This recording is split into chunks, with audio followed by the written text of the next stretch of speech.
Hello, my dear brothers and sisters. Hope the grace of the Lord is with you and the Lord is actually taking good care of you and your families.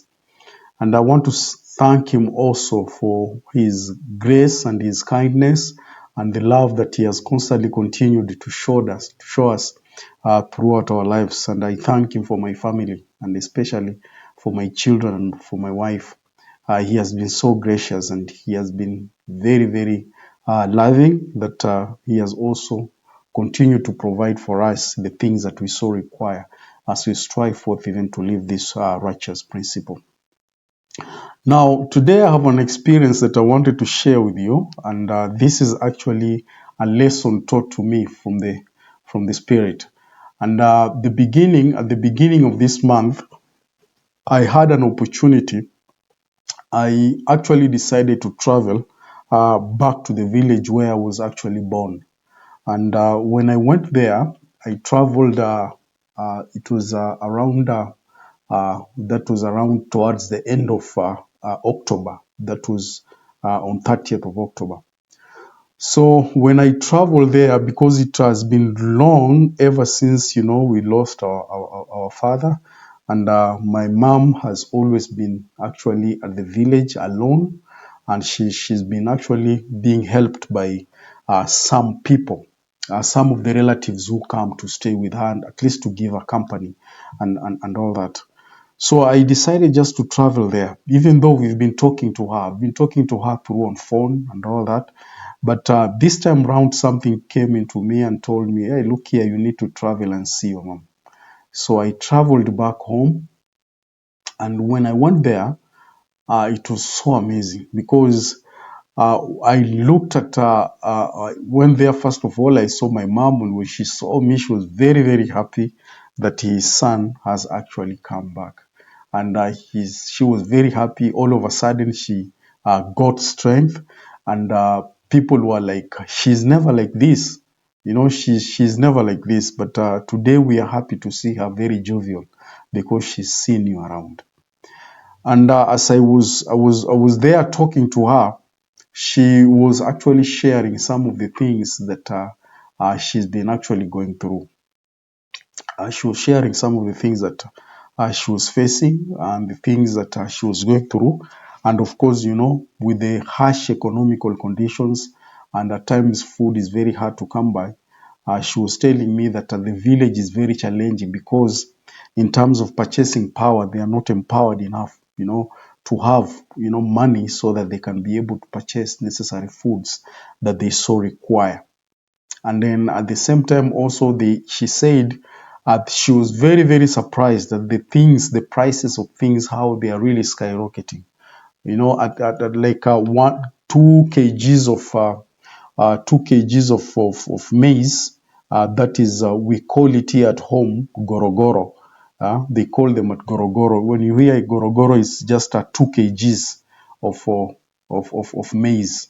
That is corn. And they were saying that 2 kgs of corn, which is actually the staple food, most people in the village consume that.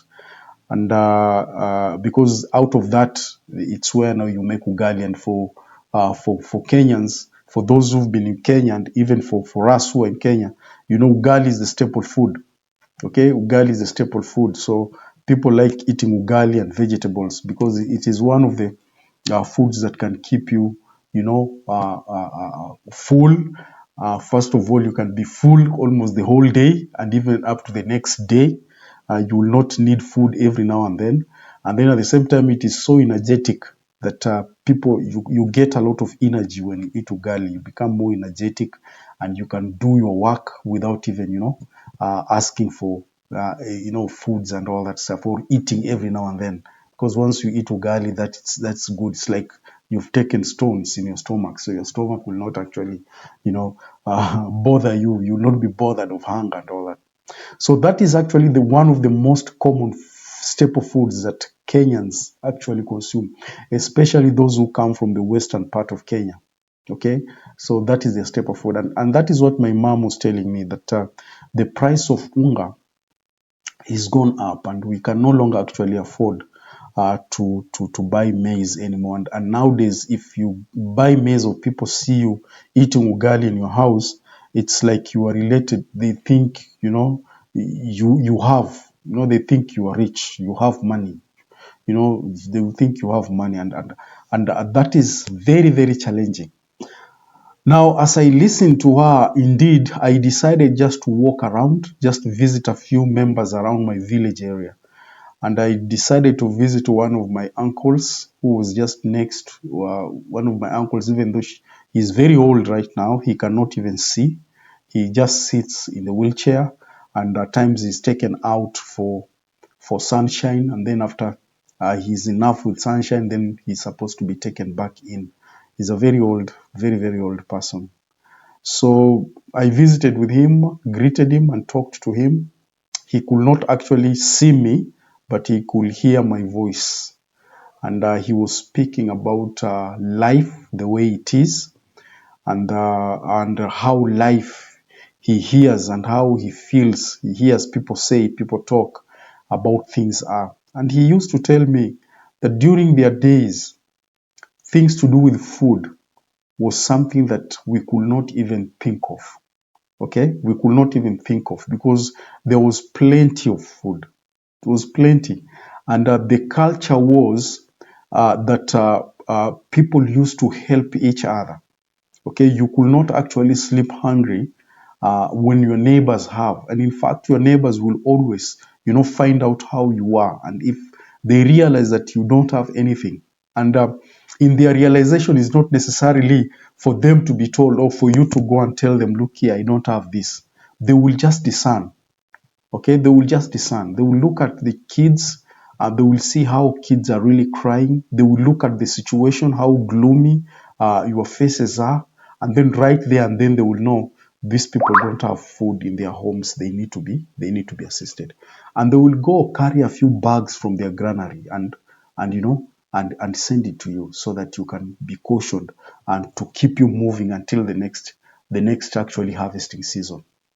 So he told me again that money was something that was not actually all that useful in the community, especially in my village area and other African villages. Money was not something that was so necessary. Okay, money was actually foreign to them. Money was foreign because what could you do with money?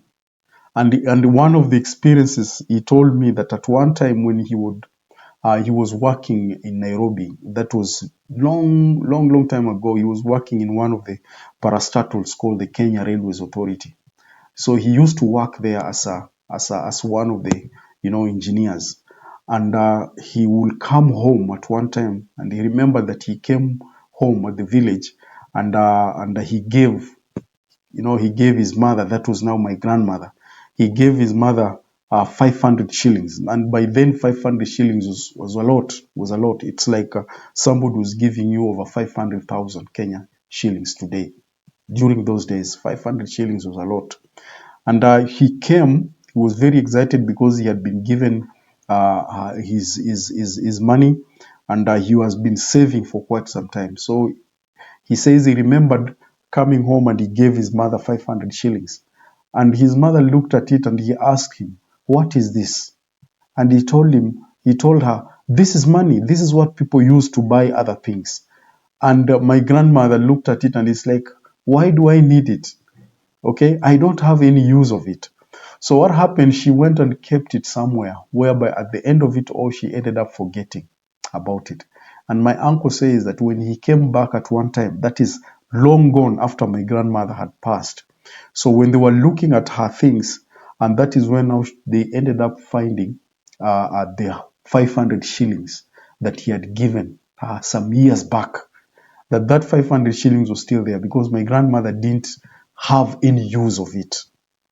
Okay, she didn't have any use of it because in the village, then money was not something that people will die for. Money was not something that people will die for, that people will sweat for. But what people used to work for is just food, food and a few clothings here and there. And these clothings, if you need clothings, you just take cereals because they used to trade via barter trade. You just take cereals, to a market, and those shops will take those cereals, and especially those vendors who are selling clothes, which were very few. And during those days, there were Indians around. For those who know Butere, for those who know a place called Butere, you'll attest to that. The Asians were the first people to come and open shops there and try to help people learn how to trade. And in their trade, they will not necessarily take money from the community. They will just take whatever the community will come up with. Like somebody will come with millet, others will come with maybe maize, corn, and others will come with even meat.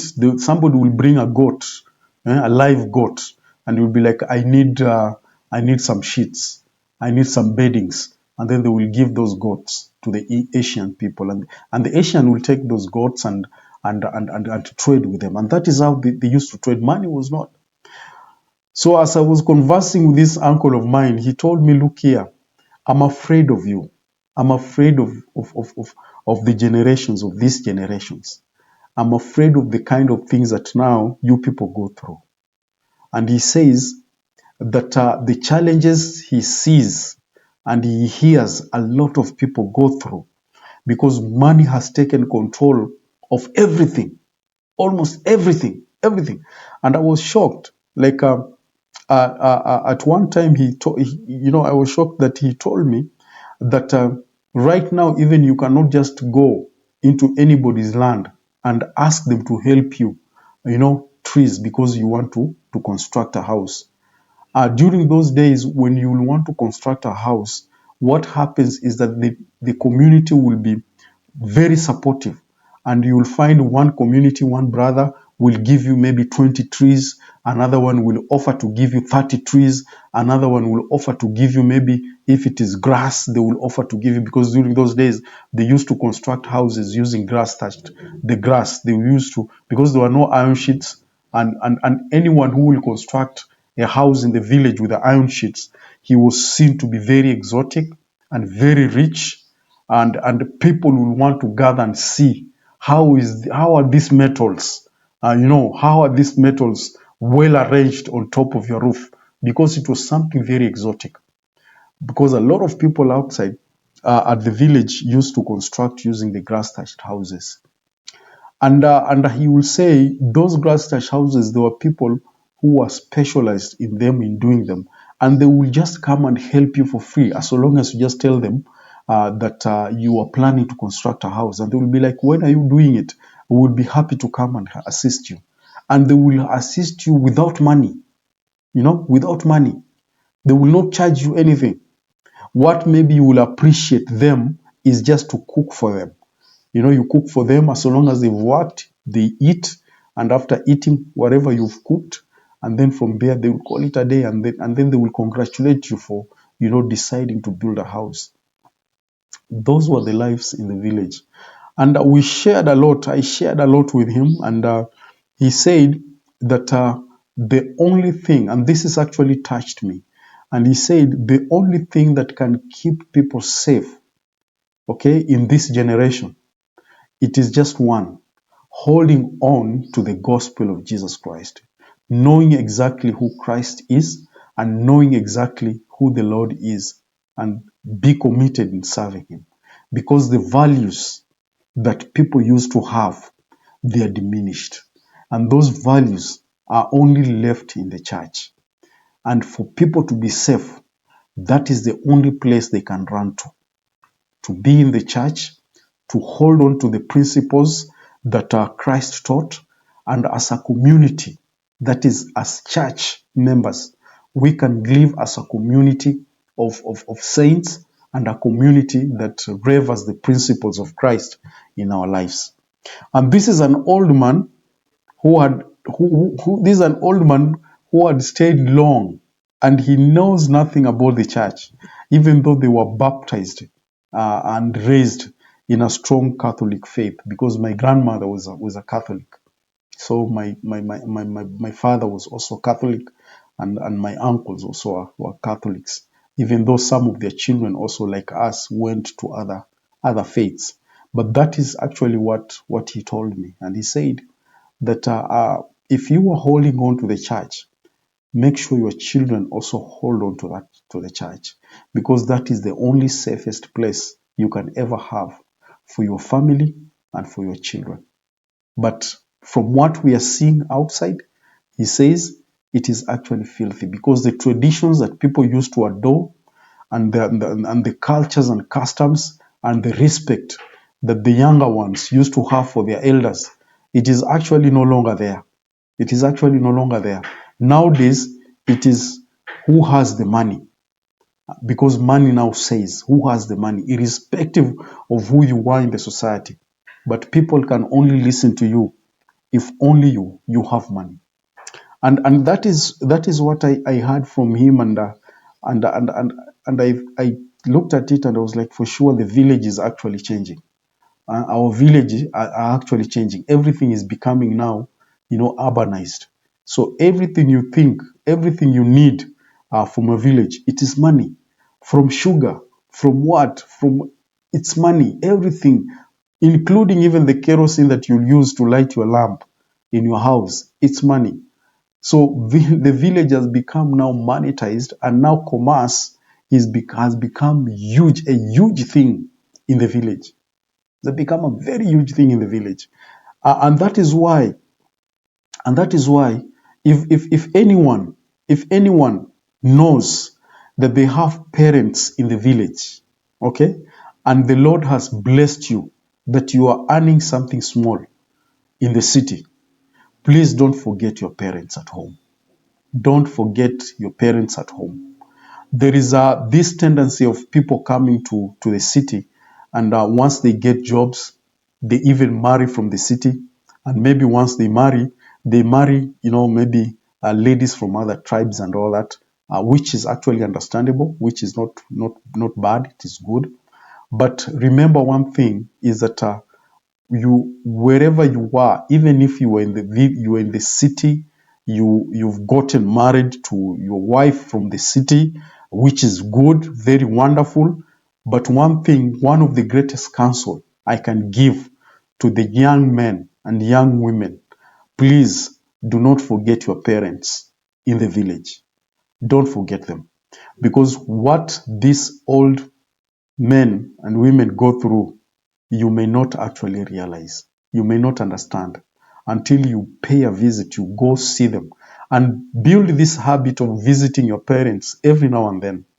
I know sometimes it can be very hard because of work issues, and at work we also have bosses, and those bosses, they have also regulations and they have tasks for us. But if you have an opportunity, okay, you can spend even 2 or 3 days, and I know there are some companies which do not work on Saturdays and Sundays, okay, and some by Friday evening, that is when you leave by 4, okay, you leave by 4. You can program yourself even in 1 month, you can just visit your village, you can visit your parents once in a month, okay. You can leave Friday evening, okay, you leave on Friday evening, you reach there on Saturday.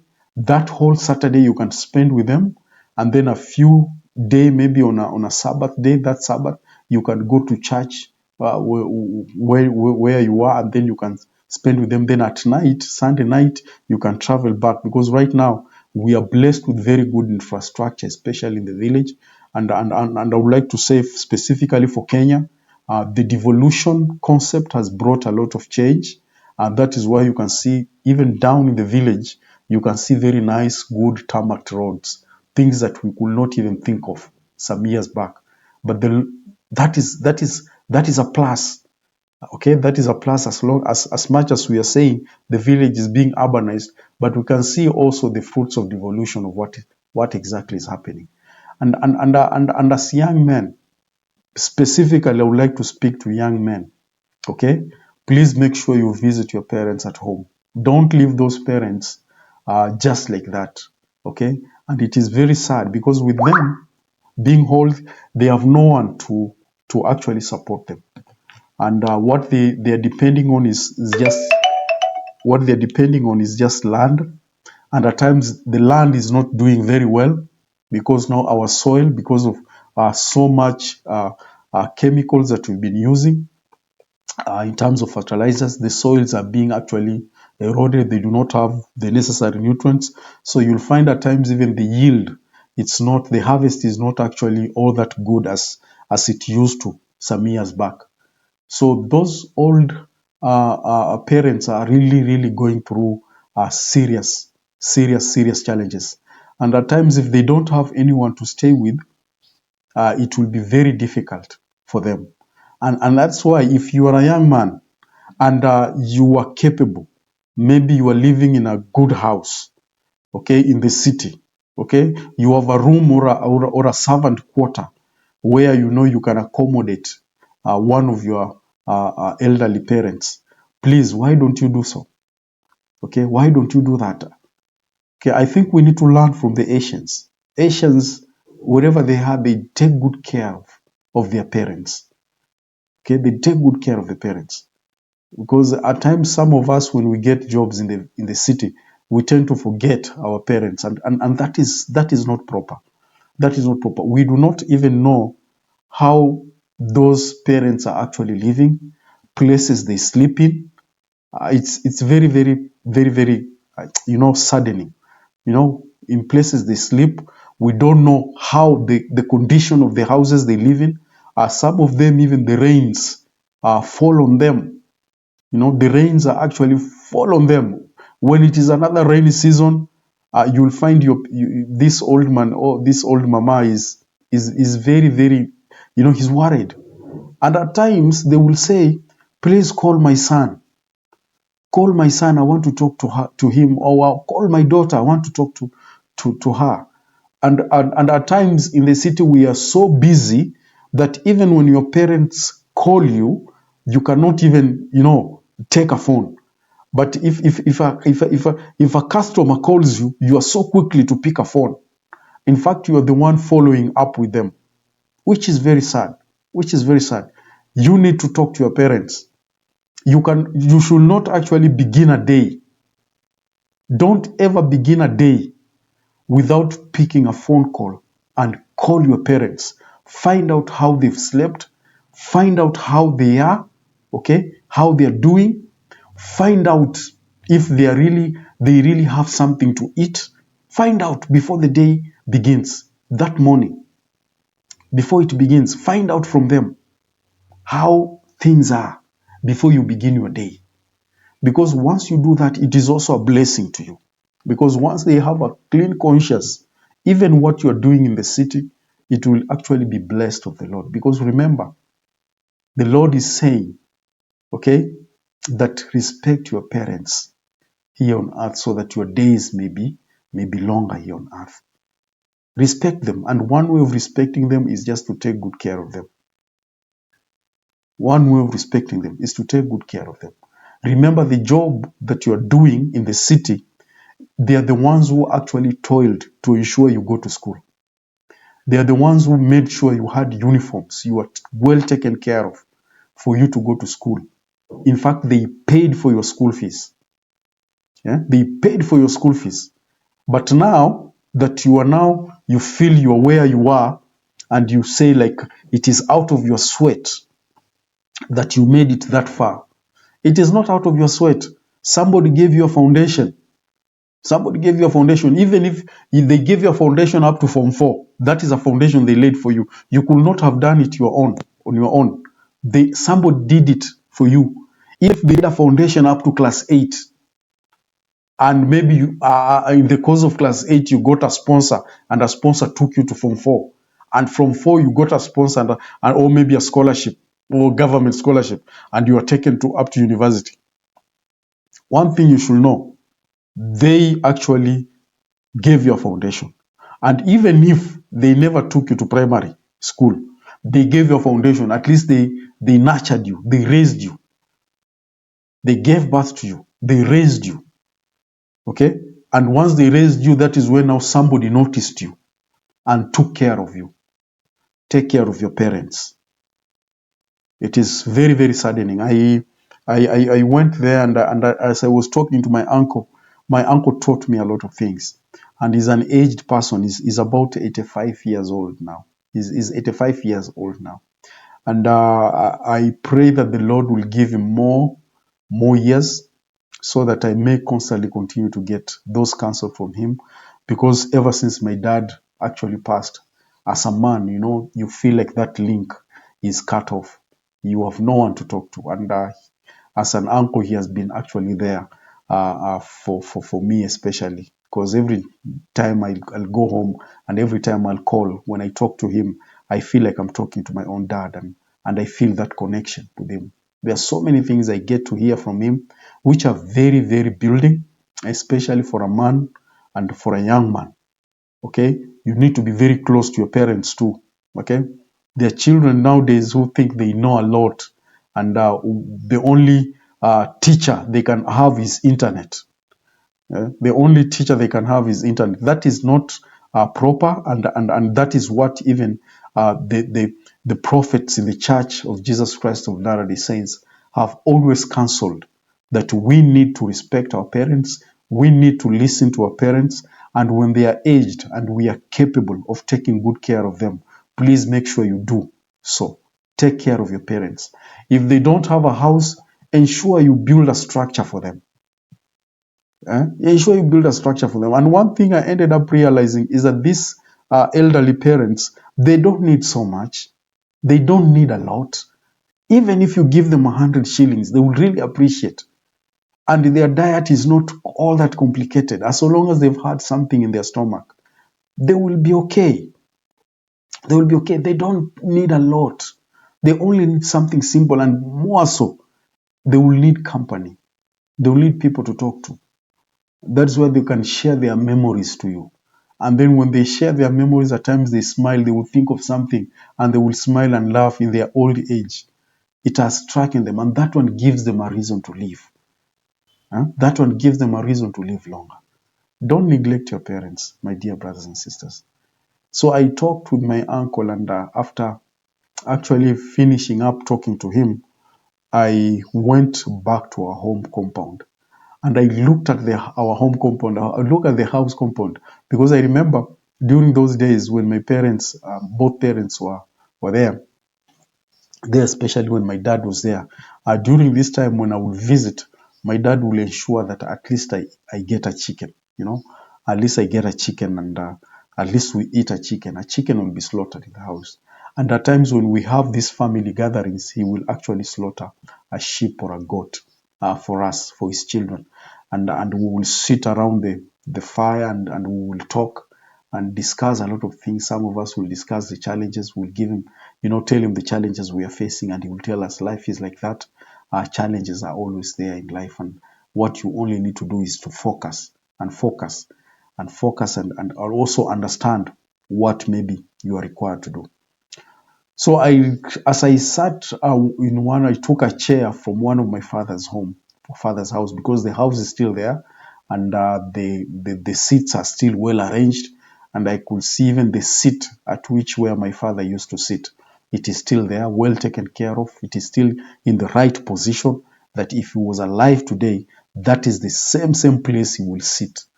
And I looked at that, and something told me that you can sit in that seat.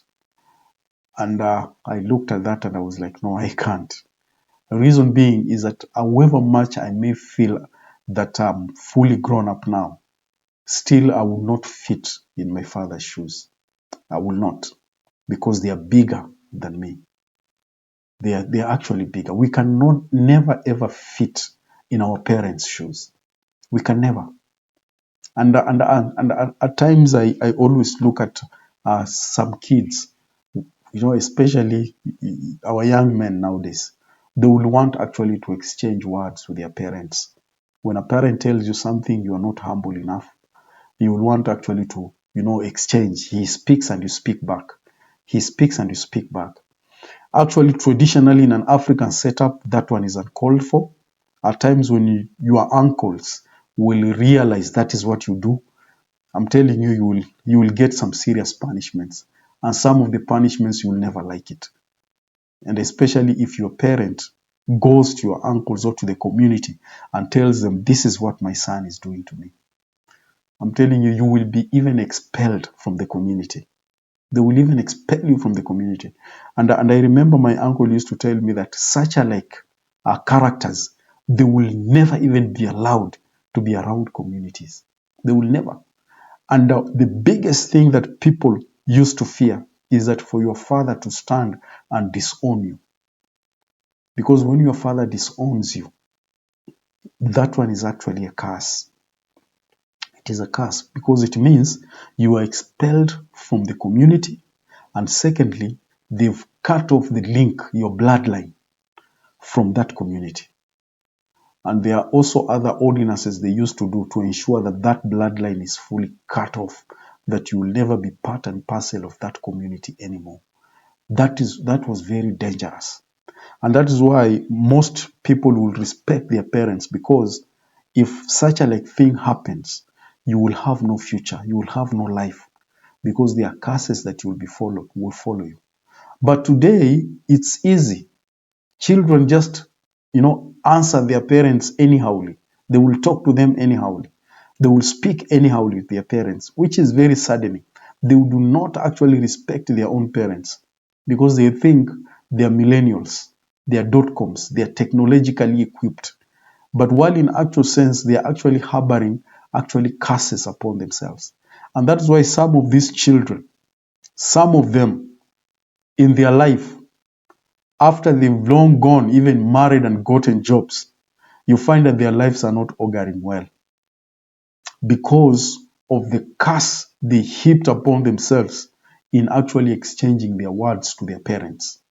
So this is something that we need to learn. If there is anything, you need to revisit your parents, make things right with your parents. If maybe you crossed, ensure you make things right with them.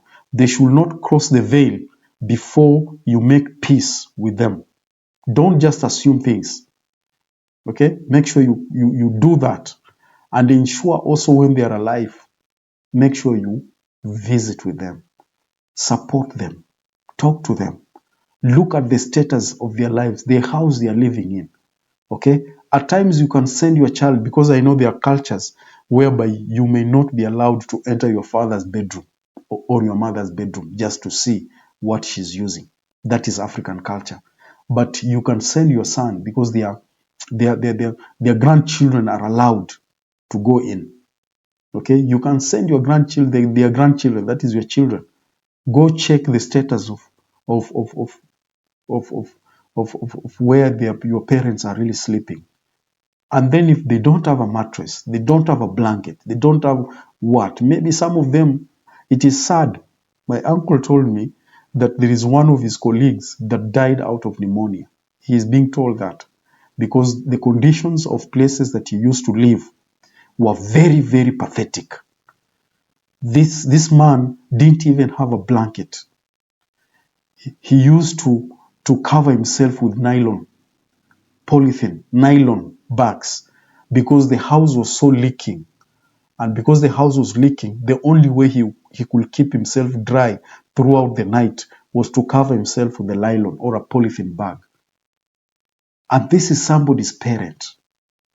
The son is working in the city, but he cannot even see the status of the places where the father was sleeping. And the worsening thing, the saddening thing is that when this old man died, is that when they were taking him out of his room, okay, taking the body out of his room to lay it somewhere whereby now the community can access and see him, I'm telling you, the beddings that he was taken out with were very, very saddening. It was worse. It was an embarrassment even to the community, and more so an embarrassment even to the members of those family. And funniest enough, these people who work in the city, when they hear there's a funeral, you know how they are. That is the time now they do all these shoppings. Okay? That is the time they will do all these shoppings. Come with all those shoppings in the village. And when he was coming with those shoppings in the villagers were like just giggling and murmuring. I was like, why will you buy all these things? Even a mattress or a blanket you couldn't buy for your father when he was alive. Look at the status of the house. The house, the roof was leaking. You couldn't even take care of these things. But now that he's gone, this is now the time you are coming with all this shopping. Whom have you bought these shoppings for? You know, the villagers were asking themselves. And it was so embarrassing. Very, very embarrassing. Okay? Very, very embarrassing. And that is what you realize, that in the Church of Jesus Christ of Latter-day Saints, we are taught that we should actually be able to take care of our parents in whatever conditions they are in. Taking care of your parents doesn't mean that you must have money. It is not about money. It is about sociality, so that you can actually be able to understand what your parents are going through. If they are hungry, you are there. You understand what they are going through. If they don't have a place to sleep, you are there. You understand what they are going through. If they don't have a good shelter whereby, the rains cannot actually, fall on them, you are there. You can understand what you need to do. Create a plan on how you can do that. My dear brothers and sisters who are listening to me today, please, it's a challenge for us to be able to ensure that we take good care of our parents, especially those who are aged in the village. Don't just assume that your parent is in the village, he's just fine because the villagers are there taking good care of her. No, take good care of your parents. Sometimes just go yourself, visit. Okay? At times I know somebody will say, I always send money. But I'm telling you, how sure are you that the money you send, they are actually getting it? How sure are you that when you send that money, they are actually getting what you intended that money to do? Because nowadays, I told you, the village now has become urbanized. You will send money to your parents through M-Pesa, okay? And whoever is receiving this M-Pesa, because he knows your parent is elderly, she cannot even operate a phone properly, or maybe the eyes are no longer seeing, okay? The eyes are no longer seeing. If they give to a small young man there who is very ambitious, and they see, oh, this old man has been sent, maybe you've sent 5,000. Do you think the young man will tell the old man that you've sent 5,000?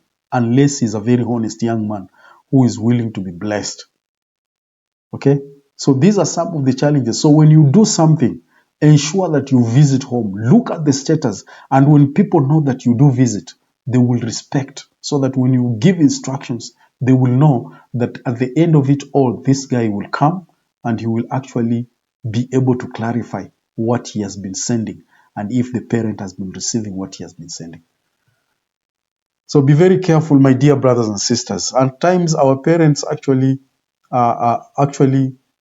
face a lot of things because of negligence, and we do not need to be actually negligent. And especially, that is not what Heavenly Father requires of us. We need to be true saints. We need to be true sons of our parents, and we need to take good care of our parents.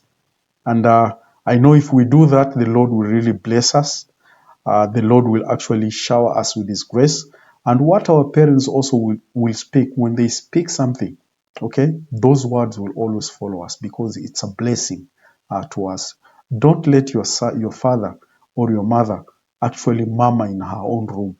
Just murmur and complain and speak things with a groaning heart simply because of what she's going through. Okay, what she's going through. And especially during this time when the economy is not good. Okay, food is very hard to come by. I've been in the village and I saw it. Food is very, very hard because there is no money and things are very expensive. Okay, things are very expensive. Okay, and these people at times they will sleep hungry. They will only eat one meal a day. Okay, they eat one meal a day. Okay, because even maize, it's hard to get corn. It's hard to get maize. Okay, it's very hard to get maize. So, my dear brothers and sisters, I would just want to encourage you. If you have a parent in the village, please make sure you take good care of them. Okay, if you have a parent in the upcountry, an elderly parent, I know there are other countries which have a very well established mechanism on how to take good care of the aged. But there are other countries like now, third world countries, like most African countries, they still don't have those programs of taking care of the aged. So if your parent is elderly, now it is a responsibility of the children to ensure that that parent is well taken care of. Okay, so make sure you work towards that. And if you have a house, in the city that can accommodate these parents, like a servant quarter wherever. Make sure you get just a servant quarter, and let your parent be staying there once in a while. Okay, he can be in the village for some time, and then maybe in a month, 1 month, he can come stay with you at least 1 month, and then the rest of the other days he can go, or she can go to the village, check on things 1, 2, 3, then come back, stay with you. That way you will be able to know his status, and you'll be able to understand what is going through. Make your parents happy, and the Lord will be happy with you. And I know that is what the prophets have always taught us. For the Lord has always said that children, obey your parents, for it is something, it's an honor to do that. And also make sure that these parents are well treated, because they actually took care of us when we were helpless, when we were very young. Can you imagine, as an infant, a small baby, you were there, fully dependent on him. He will wash you, feed you, clothe you, make sure you are comfortable so that you sleep and you grow. Okay? Now, if they took care of us when we were young, why can't we take care of them when they are old? Okay? Why can't we take care of them when they are old? Please, it's an honor for us to do that, and make sure we do it. And I know if we do it, then the Lord will bless us. And I so say in the name of our Lord Jesus Christ, amen. So thank you very much, my brothers and sisters, for taking this time to be here. And as usual, I will always look for your support. Please make sure you subscribe and hit a like button there, as we strive forth even to share these glad tidings to our brothers and sisters. Otherwise, thank you very much. God bless you, and see you next time. Thank you.